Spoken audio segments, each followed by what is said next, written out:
Hey everybody, I am bringing you Between the Worlds. It's the Shadow Casting with Bone and Curio Oracle cards by Monica Bodirsky. She is the creator of the Shadowland Tarot and the Shadowland Lenormand, which I will do a review on the Lenormand coming soon. All right, so don't forget to check out my playlist in the description. And we can also get this at Schiffer Publishing in the Red Feather section, the Mind, Body, and Spirit. But I feel like I've done a few Oracle reviews about Monica Bodirsky. I feel like Monica Bodirsky has more than just the Shadowland Tarot. I feel like I've done another review. Anyway, she is the creator of the Shadowland Tarot and Shadowland and Lenormand, which I will do coming soon. So I'm going to do that review coming up soon. So don't forget to hit subscribe and hit your notifications so you'll be notified for my upcoming reviews, my tarot and oracle reviews, or go check out my YouTube shorts. All right. Thank you guys so much for all you do. And we're going to go ahead and get into this deck and see. Like, I feel like a lot of people use bones and crystals and seashells, to do divination, right? So we're going to see what they use. This is an interesting deck. I really wanted to do a review on this. I kind of find it interesting because I'm into different types of divination. And it's good to see Monica Bodirsky has other type of divination besides tarot, and her tarot is kind of spooky. I like how she likes spooky stuff. So we have Between Worlds is a unique 46 symbol oracle deck created by the author from a mix of her two favorite divination systems, cartomancy and bone and curio casting. This set of captivating and original watercolor and ink artwork symbols acts as a bridge between the worlds of the seen and unseen, providing you the vital creative tools needed to access personal hidden truths and shadow work, as well as gain access to the information and traditional knowledge from the spirit realm. Find your path to eternal illumination and commune with the divine inside and out. That's interesting. I like that. It's pretty deep. Very deep, Monica. Thank you. I really like that. Monica Bodirsky, BDSCH, is a professional artist, author, advisor, chartered herbalist, and first-generation settler of Northern, Eastern, and Southern European heritage. As a divination specialist and a follower of the shadow path, her work promotes personal growth, empowerment, and transformative ways of working with unacknowledged spiritual and creative energies. A sought-after speaker at many local and international conferences, she also taught at Stuttering College and OCAD University in Toronto.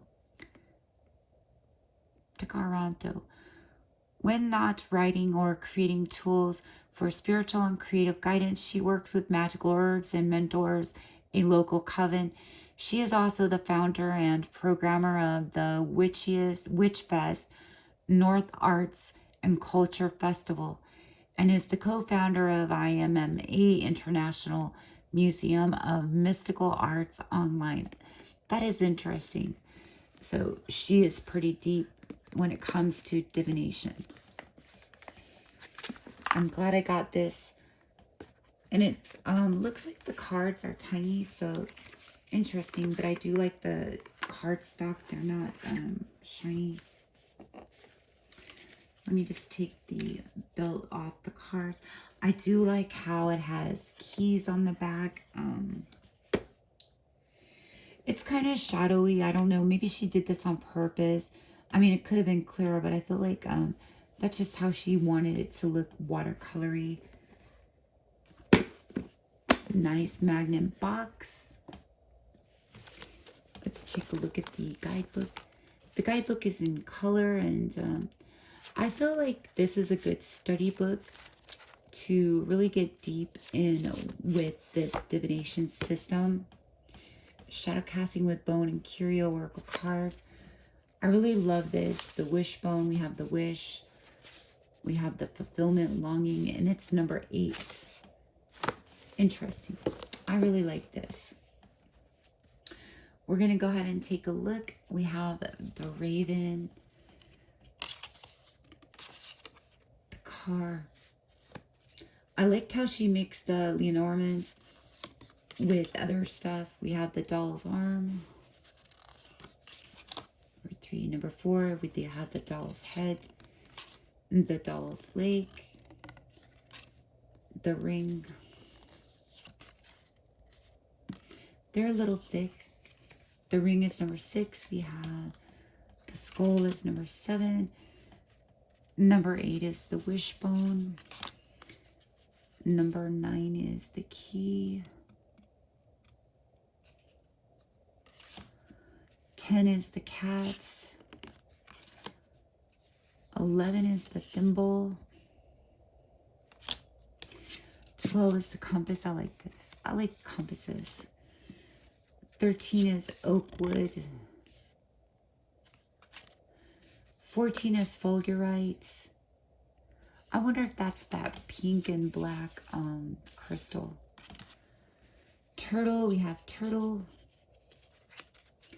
Turtle is number 15. Notice that 15, the color is brighter. Interesting. I wonder if that means anything. Number 15 might be significant to this deck because the color is different on the number. Just saying. We have 16 on the rabbit bone. 17, the coyote tooth. 18, the pen tip. 19 is stellarite. I used to love to collect these shells. We have 20, the sundial shell. We have 21, the tulip shell. You know people do shell readings, right? And bone readings, shell readings. And we have 22, the bound person. 23, the wolf knuckle. 24, the heart. 25, antique coin. 26 is the bear claw. We're going to have a look when I'm done here what number 15 is about, because I'm noticing, I feel like that's the only card that was bright in color. We're going to have a look at that. 27 is the vertebra. 28 is the acorn. 29 is the quartz point. 30 is the button.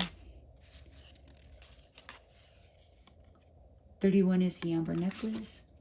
Ooh, we have the coffin nail. It kind of looks like the railroad track nails too. Number 32, coffin nail. 33 is the bell. 34 is the Atlas bone. 35 is the gold coin. 36 is the long bone. 37 is the short bone. 38 is the raven claw. 39 is the hackstone.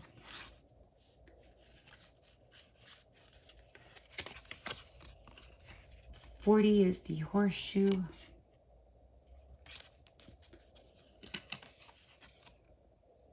41 is the bird bone.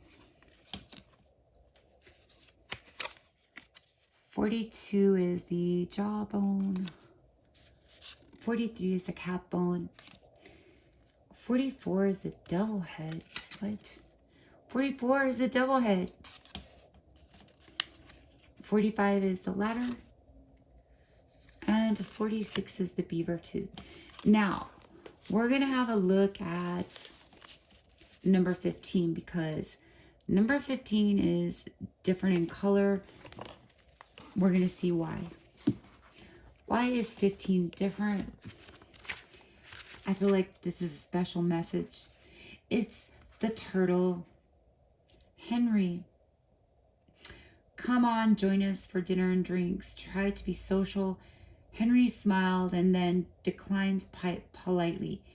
He preferred to go home and write, to sit and think about things quietly. He didn't mind living alone, never married nor ambitious by the neighborhood standards, yet he was a steady worker, even a bit slow in his speech and reactions, and never in a hurry to get anywhere. He had a few friends, family and coworkers, but they always seemed anxious, buying things, running around late and smiling or laughing nervously at his passive demeanor, never affected by the surrounding cacophony when out to dinner with people. He listened to them patiently without interrupting. They shared stories of jealousy, love, and sorrow, weddings and children, and enjoyed his attention. But after a time, they asked him if maybe he didn't feel as though life passed him by just a little.